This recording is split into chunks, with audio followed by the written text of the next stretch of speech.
Hi guys, welcome back to my channel. I'm Divya and today I am explaining the chapter Letter to God from the 10th standard first flight from the first flight book. So guys, this is very interesting story कि एक जो trust होता है, अगर हम किसी पे भी ट्रस्ट करते हैं तो वो डेफिनेटली हम अचीव कर सकते हैं। तो इसमें क्या है, लेटर टू गॉड क्यों है इस चैप्टर का नाम। जो लैंचो है एक फार्मर है, लैंचो द फार्मर, वो एक फार्मर है और क्या है कि वो बहुत एक्सपेक्टेड है अपनी जो उसकी मकई की जो होती है, कॉर्न की जो खेती होती है वो बहुत अच्छी हो जाती है।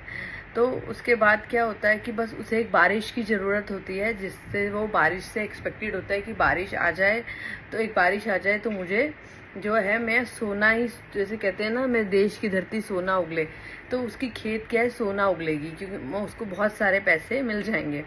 तो क्या है, वो जो है लेंचो एक हिल पे रहता है, एक पहाड़ी पे रहता है, उसका एक ही घर है पहाड़ी पे। तो क्या है, लेंचो द फार्मर जो है वो पहाड़ी पे रहता है और वो क्या है अपनी वाइफ से कहता है कि बस हमें एक बारिश की ज़रूरत है, बस गॉड विलिंग। गॉड विलिंग का मतलब होता है कि बस भगवान चाहेगा ना तो जो भी भगवान अच्छा करेगा, मतलब भगवान विलिंग मतलब। और जो क्या है उसकी जो वाइफ है वो कहती है हाँ सच में डेफिनेटली ऐसा ही होगा। और क्या होता है, काले काले बादल आ जाते हैं उस टाइम पे। काले उसके प्रेडिक्शन जो होता है वो सोचता है जो वो सच हो जाता है, काले बादल आ जाते हैं और वो बाहर चला जाता है। और क्या होता है, उसके जो बाहर हवा चलती है और जो बारिश होने वाली होती है उसकी फ्रेश एयर और स्वीट उसको वो लेने के लिए बाहर चला जाता है। और बाहर जाता है ना, जैसे ही वैसे ही बहुत तेज बारिश शुरू हो जाती है, बहुत तेज बारिश शुरू हो जाती है। और उसके बाद क्या होता है, बारिश शुरू होने के बाद क्या होता है, हेल स्टोन पड़ने लगते हैं। क्या होता है हेल स्टोन मतलब ओले, ओले। तो ओले पड़ने लगते हैं। तो वो कहता है कि जब बारिश की बूंदें होंगी, वो बड़ी बारिश की बूंदें होंगी वो 10 सेंट्स की होंगी, और छोटी होंगी वो 5 सेंट्स की होंगी। ये आप नोट डाउन कर लो क्वेश्चन के लिए। तो क्या होता है, जो हेल स्टोन होता है वो पड़ने लगते हैं बहुत तेज तेज।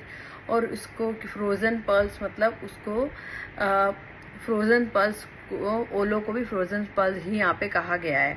तो वो क्या है, बहुत नर्वस हो जाता है जब देखता है 1 घंटा बारिश आती रहती है, और वो बहुत नर्वस हो जाता है उसके बाद। तो अब क्या होता है, जब ओले बहुत ज़्यादा गिर जाते हैं तो क्या होता है, उसकी जो पूरी फील्ड होती है ना, वो एक सॉल्ट जैसे बोलते हैं ना, कवर्ड विद अ सॉल्ट, जैसे पूरी जो उसकी खेती होती है वो पूरी ओलों से कवर हो जाती है। और जस्ट लाइक दिस है कवर्ड विद स्लो, जैसे कवर्ड विद सॉल्ट, कि पूरी जैसे किसी ने नमक बिछा दिया उसके ऊपर। तो वो क्या होता है, अब क्या होता है, उसकी जो पूरी खेती होती है वो डिस्ट्रॉय हो जाती है। अब वो बहुत ज़्यादा दुखी होता है।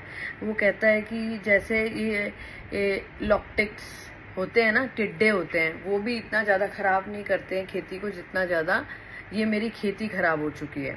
अब वो बहुत ज़्यादा परेशान है, और क्या है, परेशान हो जाता है।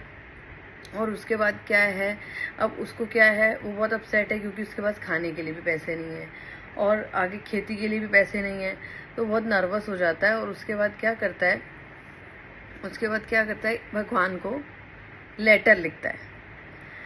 एक्सपेक्टेड है कि हम, भगवान होता है किसी को कि भगवान हमारी सुनते हैं, ऐसा लगता है, मुझे लगता है। अगर आपको भी लगता है तो कमेंट बॉक्स में मुझे बताइए कि इसने जो दिल से किया, और सच्ची में जो चीज़ हम दिल से करते हैं वो हो जाती है, मुझे बताइएगा ज़रूर कमेंट बॉक्स में।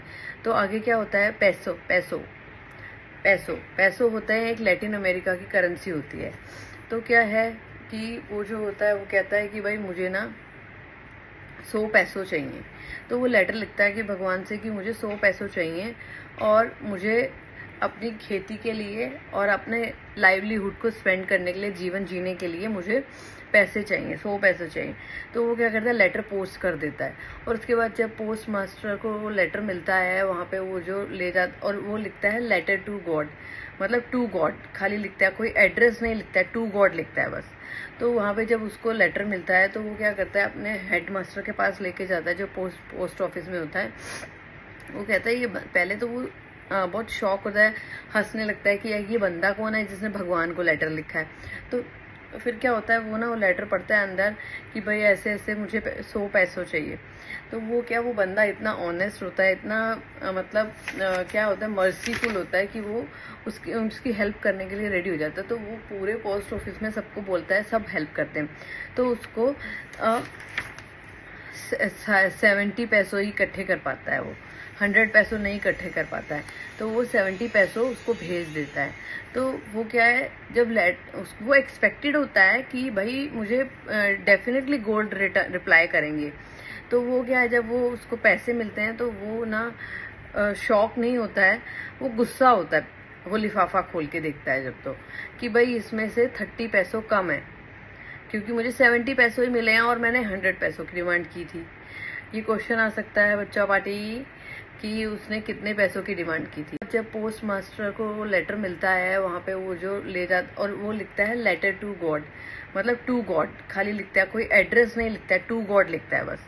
तो वहाँ पे जब उसको लेटर मिलता है तो वो क्या करता है, अपने हेड मास्टर के पास लेके जाता है, जो पोस्ट ऑफिस में होता है। वो कहता है ये पहले तो वो बहुत शॉक होता है, हंसने लगता है कि ये बंदा कौन है जिसने भगवान को लेटर लिखा है।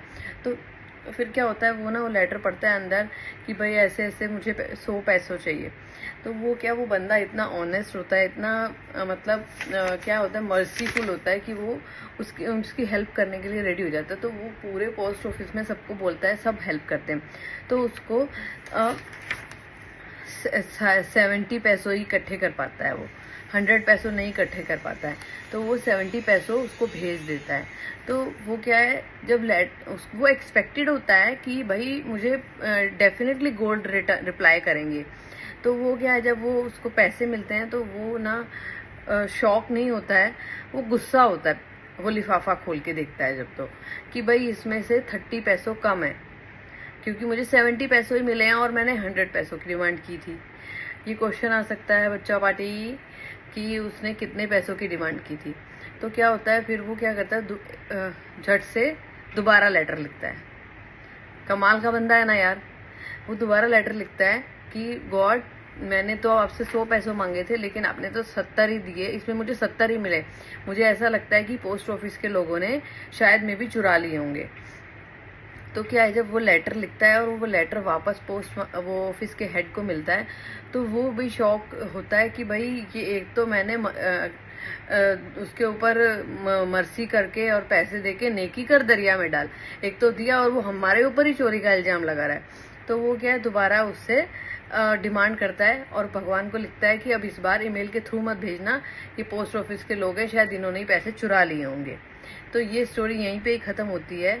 क्रॉक्स मीन्स होता है कि मतलब जैसे untrustable person, bunch of the crooks, यहाँ पे मतलब जो सारे ईमानदार नहीं है, सारे झूठे मक्कार हैं। तो लेंचो जो यहाँ के एम्प्लॉय है, post office employ are the bunch of the crooks Lencho, dishonest person, मतलब जो ईमानदार नहीं है, इन्होंने मेरे पैसे चुराए हैं। तो आप मुझे डायरेक्टली मेरे पैसे भेजना, ईमेल के थ्रू मत भेजना। तो गाइज, आपको ये चैप्टर कैसा लगा आप मुझे बताइएगा कमेंट बॉक्स में, और डेफिनेटली मैं आगे का जो है सब कुछ स्टफ आपको शेयर करूंगी। Thanks for watching me. Like share and subscribe करना मत भूलिएगा। Bye bye.